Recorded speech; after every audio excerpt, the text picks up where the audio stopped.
People are out here struggling. People are out here having a hard time.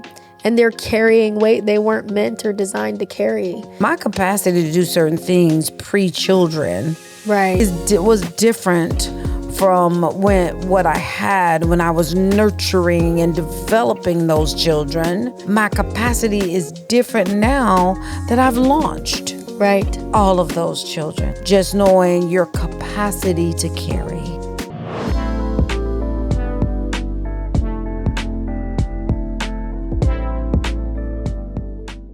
Today on Skills and Pills episode, we're excited that we're going to be leaning into conversations over the next little bit that are going to discuss how we carry. How do you carry pain? How does it sit with you? How does it rest with you? And how do you process it? What anchors you? So where are we going with it? Where are we going with just even that breath, right? Yeah. Yeah. Considering so many things about us. I mean, even when we sit, we think in intersectionality. Like I'm not one piece of a person. Like there are so many things that come together to make up the person that I am, to make up the person that you are.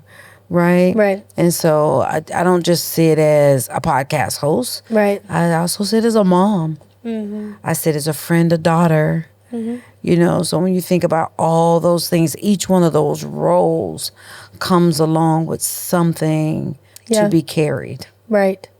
You know, and it's not that it's always a negative thing. Right. But some of these things, I was listening to you talk yesterday and you were saying certain things you carry, you just cannot avoid. Yeah. Like if you're a mom, you can't avoid that the children are going to wake up every morning, breakfast, dinner, lunch, to snacks. Can't avoid those Some of it's a part of the season that I'm in. I can't avoid the roles and responsibilities that come with that task in my life or that role in my life. So, you know, I don't want to cut you off on that, but I just wanted to say that there's so many things that we carry that we can't change. Yeah. And I think that's where things become a challenge. It was like a few weeks back that I was sitting with this, and it was right before Lisa Marie came. And y'all, we've been so blessed by her presence. And even this many weeks after she's come, the presence and the intentions that she's helped us to set are still very present with us. And it's given us something, it's kind of invigorated our why. It's infused us with more reasons to keep doing this pod. And some of that is coming from you guys.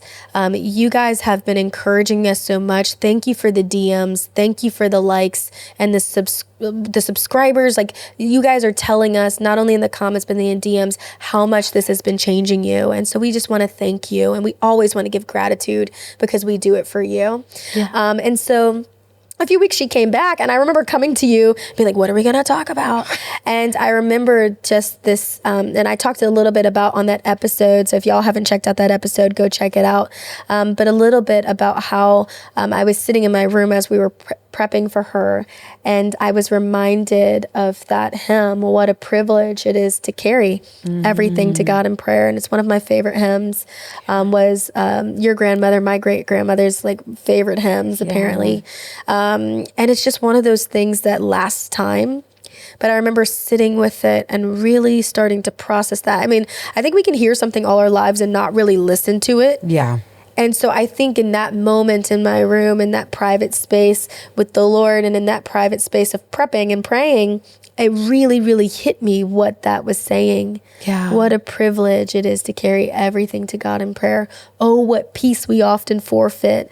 Oh, what needless pain we bear, all because we do not carry everything to God in prayer. And so I was like, we got to talk about this. Now, when we did our episode with Lisa Marie, it didn't feel right then, but it feels really, really right now. And sometimes things are given to you, not for the moment, but for later. So let's chat about it. I don't know that I agree.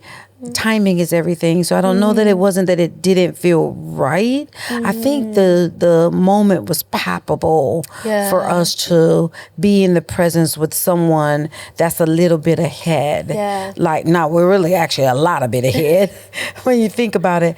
But like in counseling, we often say, what is counseling? Two people in a room. One person just a little bit ahead on the wellness journey or the healing journey than the other. So that's what that is. So sitting in her presence when it comes to how are we going to engage, the concerns or the input in the voice that comes into the space that we're creating here for people that are engaging with us in this space. We have to look at, okay, how do I do that? Right. How do I carry that? And so I think in the timing part of it, it was a being moment when she was here. Because now we're talking about, okay, how are we going to do that? How are we going to authentically say, we want to give you this? And a lot of the people say, let me hold your hand. But that's a real thing. What does it look like to have someone come in your space, hold space for you, show you how to carry in a natural sense of the things you're doing, but also how do you carry in the being of how do you sit with growth? Because what we were experiencing in that moment is growth, and not that growth can be stretch you. So there's almost like working a muscle. And so that pain is a good pain, if that makes sense, because you're saying to that area, I want you to work. I want you to work in this way. You're not used to working in this way. So I think when it comes to timing, it was great to sit in space and someone show us how to carry in that way. And so now we can say, all right, so what does it look like to talk about housing? When you talk about carrying, you also talk about capacity, and you talk a lot about that. About capacity. And I think that's something that we want to talk about. When we started to think about this, what privilege, like a divine privilege that we have to kind of almost bear our burdens, or to kind of not feel like we have to carry things alone. We started to kind of explore that. There's a lot of us that kind of wear a little bit of a mask, and almost like a strength that we put on. And so I think sometimes it's difficult to kind of sit in the weight and the tension of what if the most important thing I can do is be vulnerable and before the Lord about where I really rest right now. And we love to call it the checkup from the neck up. So when I'm kind of evaluating myself, where I am mentally and emotionally, am I tired, right? Am I in pain? Am I sad? Am I exhausted, which is a little different than tired? Where do I rest, and how can I openly carry that to the Lord and not feel like I'm carrying all of these things on my own? And so I think that was something that we started to talk about it a little bit. We started to talk about it and kind of think, okay, are we using prayer as something that we just do on our to-do list? Like, this is something I'm like, oh, checking it off. I did my prayer for the day, did my devotional, read my Bible in 365-day plan. You know what I'm saying? Like, I did all of these things. I did the thing, right? And it became more of a to-do list. Was it a task, or was it something that I used to feed the portions of me that I need fed, to feel cared for by the Lord, and to give those things out, and how important that is. And I was just sitting here thinking when you were talking too, because we bring all these things together is what we do. So we're bringing cultural competence as being Black women. That's evident in the melanin, right? So we're bringing that. Then we're bringing being mental health providers. And you add on top of that having a faith-based component. Does that make sense? So how can we not have those things, live in this isolated place? Like, if I'm carrying a lot, yes, prayer anchors me, but also clinical work demonstrates this is how I can go about my way of the day and implement that, right? So you kind of can have the anchor in there, and then you can have I know I'm gonna, catch some of my girlies or some people off. My dad always used to talk about a rudder. He had a boat, and the rudder is very small, and so that rudder is there to direct that huge boat. And there's even reference in the Bible that says your tongue is like a rudder, right? So I've got my whole body, but what I say, whether it be in prayer, whether it be in clinical affirmation and reframing, does that make sense? All of those things can frame how I carry and house the things. And yes, house pain, house stress. I am a believer, and I have said this. I believe at one point everybody is either going in, or coming out of an area of transition. Right. We don't, as humans, stay stagnant, if that makes sense. Like the homeostasis in the body, or the desire in the body, is to want to be balanced, and to want to be forward moving. And so because of that, we have to look at like the capacity to carry. So when you look at the capacity to carry, you have to think about, what I'm going into, I'm trying to think of some things. Let's take motherhood, because that's something that stays at top of mind for me.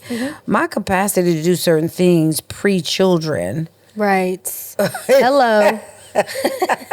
Or are you feeling it down? I felt that before you even dropped the nugget. I said yes. In a safe space, in a deep down space, was different from what I had when I was nurturing and developing those children. Right. My capacity is different now that I've launched. All of those children. Does that make sense? So I think there becomes a space of just knowing your capacity to carry, or your capacity to house, and those are transitions, right? But then you also might be on a growth trajectory, right? I have these things that I'm doing now, but I forecast out there and say, I want to be doing this in the future. So when you forecast out into the future, you then start to think about timing. Right? So when do I need to cast off things? And as professionals, or as mental health professionals, we know that prayer is what anchors us, but it may not be what anchors the next person. So I always ask a person, what anchors you? Ask yourself, what anchors you? Does my family anchor me? Does quiet introspection anchor me? Prayer, meditation. So normalizing, allowing a person to identify their anchor and identify where they want to go to offload those things that may be too much in the capacity to carry. I almost like to call them vehicles sometimes. I love it. I tell people all the time that there's so many different vehicles to how we get where we were trying to go.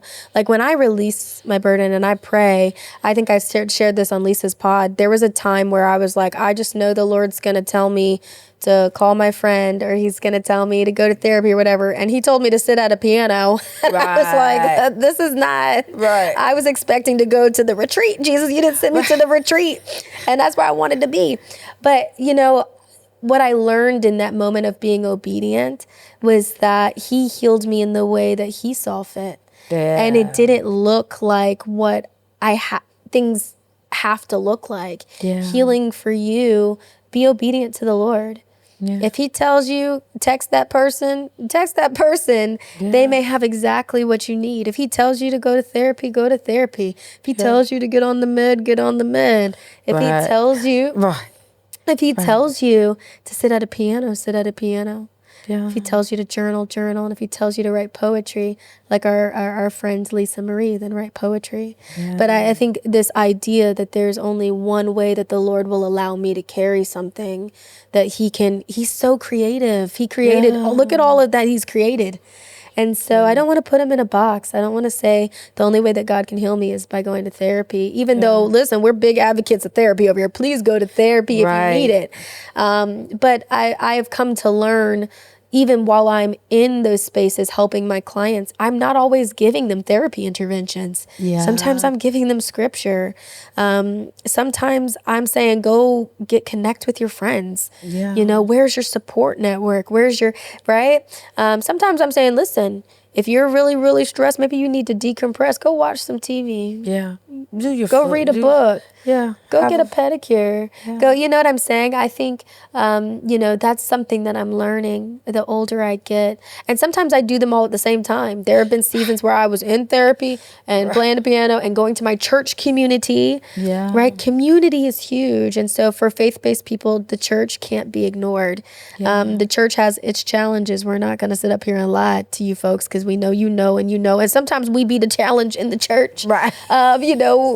We've all been a challenge and we've all been a help. But I think the older I get, the more I have so much honor and respect for how the Lord built community.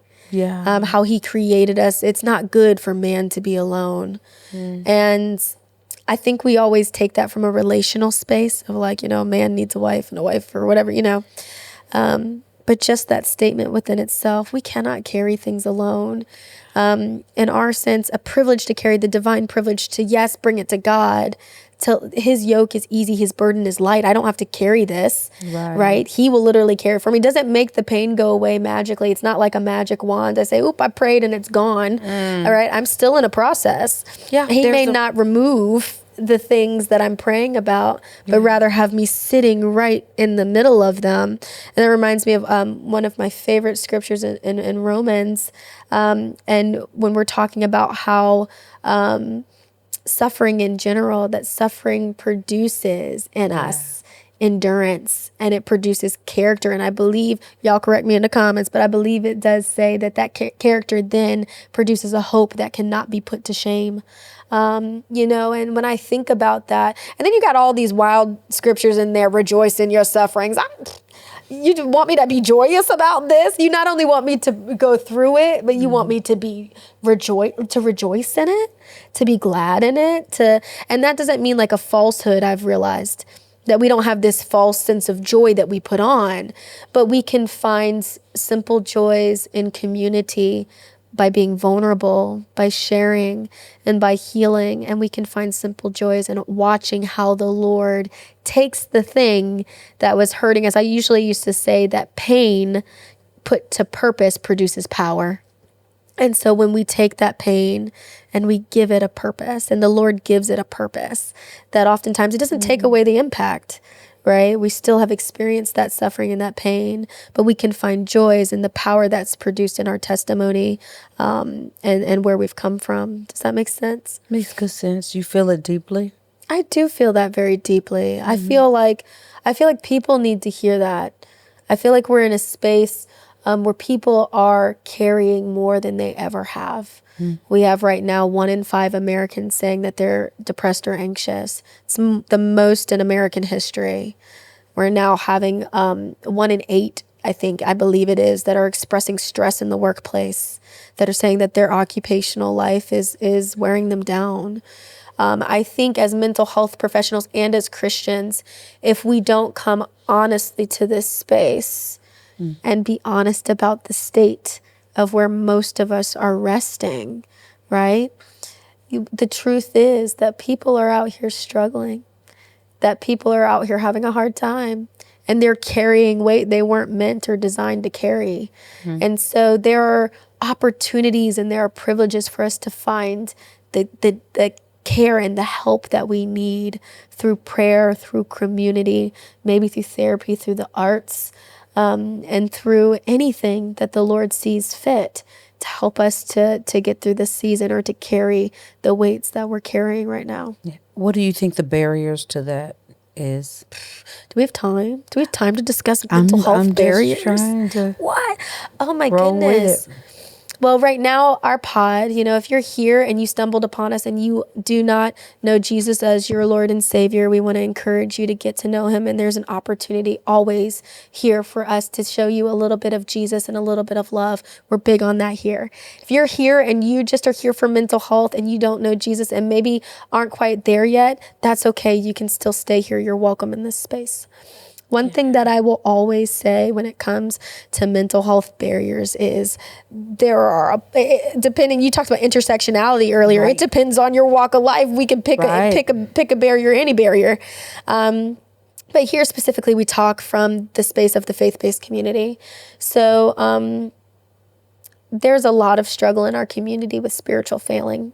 I prayed and I prayed and I prayed and I prayed. I can't tell you how many clients sit in front of me and say, I prayed and I prayed and I prayed. And I feel like I'm still dealing with this depression. And so because of that, I am somehow have failed the Lord, or I have failed as a Christian. And so that is a huge barrier. It's a huge, and then also the stigma of like, am I trusting in God enough? If I come to this space and I get this different type of help, am I now saying that prayer is no longer powerful and effective? The word says that prayer is powerful and effective. You know what I'm saying? And I think there's a little bit, I know I keep using that word, but I had something personally happen in my life this past week, and I was celebrating somebody's life, and during the eulogy, they had mentioned tension. And I said, we don't talk about the tension of life enough. I think a lot of us are either this or that, either or, black and white. But when you come into the mental and emotional space, there's sometimes a lot of gray there about how people are feeling. And there's a tension between God is always good, but I live in this fallen and broken world. And so when I'm touched by the world, and where does that leave? Where does that leave the Lord? Is he no longer good? Is it no longer, you know what I'm saying? Yeah. And I think there's a warring for people a lot of times in that. Yeah. I believe that you make a good point when you say, in the tension, I believe in the Lord, but I'm touched by the world. Right. That says a lot. We don't come into the world with the wounds or with the scars. That's where I believe the clinical piece. Yeah. And it's not his intent for us either. Right. I believe that's where the clinical piece comes into play. Right. And you have to render unto Caesar's what is Caesar's. And we made a decision to be licensed professionals. So within that space of licensure, there is an unconditional positive regard that says everybody belongs here. Right. Everybody is welcome here. And so I think we can give answer, even though our faith and anchor is in a certain place. I believe we can be voice in the community, and I mean the faith-based community, to understand that everybody's not going to look like me. Everybody is not going to be able to navigate to the anchor the way I navigate to the anchor. So where is my capacity as a faith-based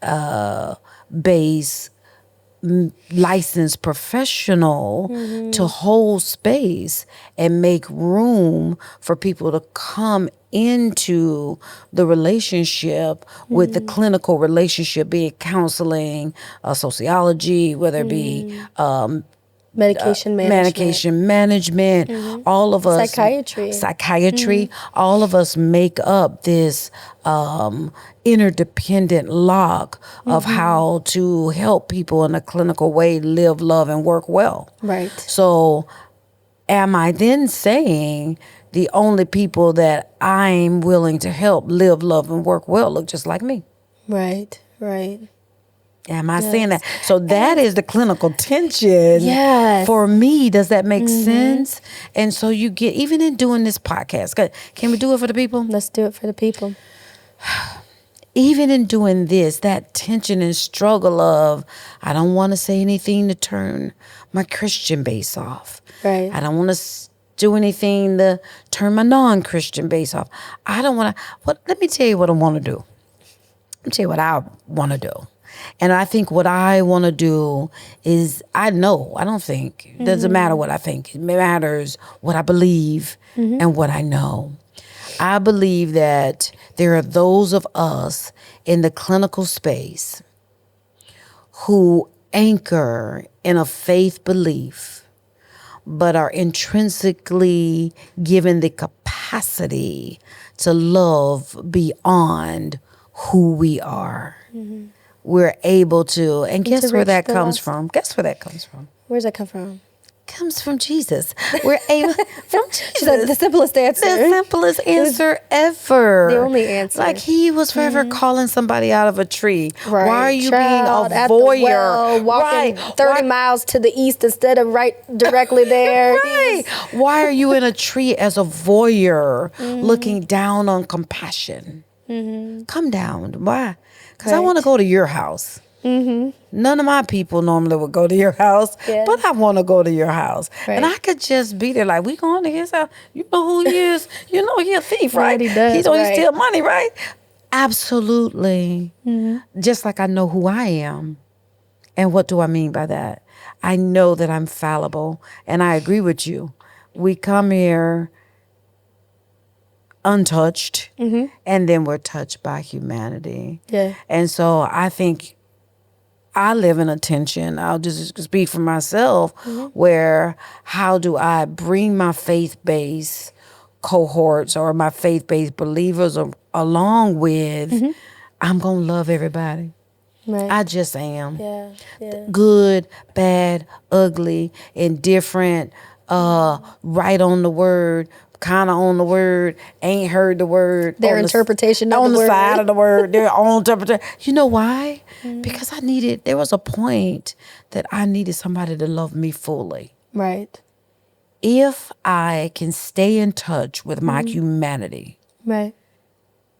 Everybody has been touched by something. It's true. So if I can stay in touch then with my humanity, I believe that is what speaks to my capacity to welcome and sit with somebody who's been touched by humanity. It's so true. And, you had mentioned earlier, you were like talking about some of the challenges too of us being touched by a real fallen and broken world. And from my perspective, you're a therapist, and so you guys lean into a lot of the things happening in people's social lives and their stressors and the psychological things and things like that. And then also focus on the biological components too, right? Yeah. And so we, for my profession as a psych NP, we lean heavily from a biopsychosocial model, which, not to complicate it, y'all, that's your physical, how your physical health impacts your mental health, your social, and then also, any psychological components. From our perspective, one thing that I will say is that trauma, we have studies that show that it changes the brain. It changes the way you think. It physically changes you.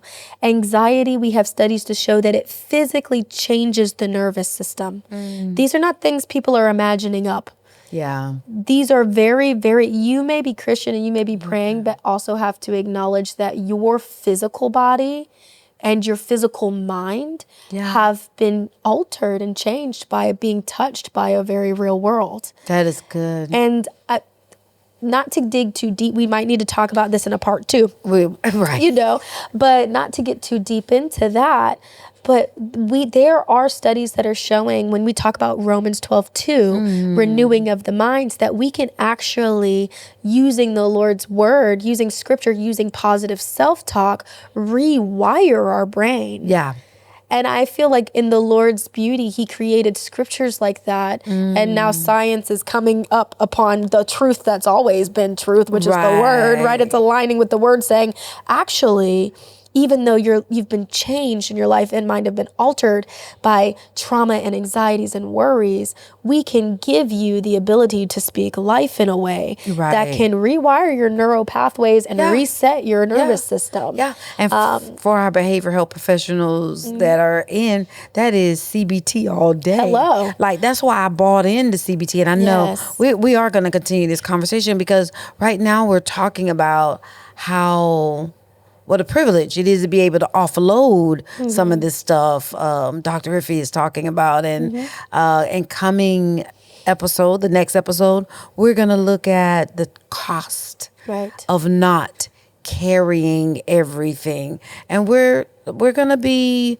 have the capacity to let you carry or offload how you decide is best for you. But it is a privilege.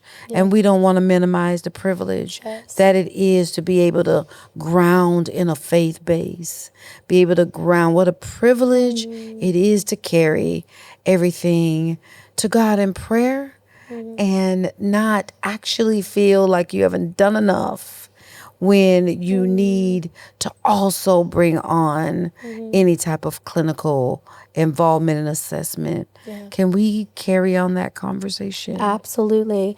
If what you're experiencing or what you're carrying has become too difficult and you don't feel like you have the supports that you need, we want to provide you with resources and support. Please dial or text 988 if you feel like you need immediate support right now, and you'll be connected with a licensed provider that can walk you through your crisis today. We're grateful for the opportunity to hold space here for you to visit here and get things that will allow you to live love and work well. You're welcome here. We ground in a faith base in this space, but if that's not where you're anchored, just stay with us. Stay a bit. Take what it is that you need to keep you moving forward. We're glad you're here. We're glad you're visiting, and we value your voice.